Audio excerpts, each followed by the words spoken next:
vicious attack, and I get stuck to your coldness. I try to give you some slack, but good luck handling that. It's causing me so much sadness. Who's the victim? Who's the villain? Hiding under a spell. Who is twisted? Who is willing? Sometimes I can't tell. There's way too much confusion here, beyond a simple truth. There's more to love than hope and fear that I don't see in you. I gave you every single tear till there was nothing left to lose. Now I finally see this will never be healthy, healthy, healthy, healthy.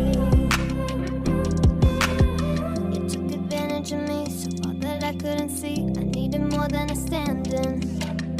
Now that the damage is done, it feels like nobody's won. At least I'm living in my own skin.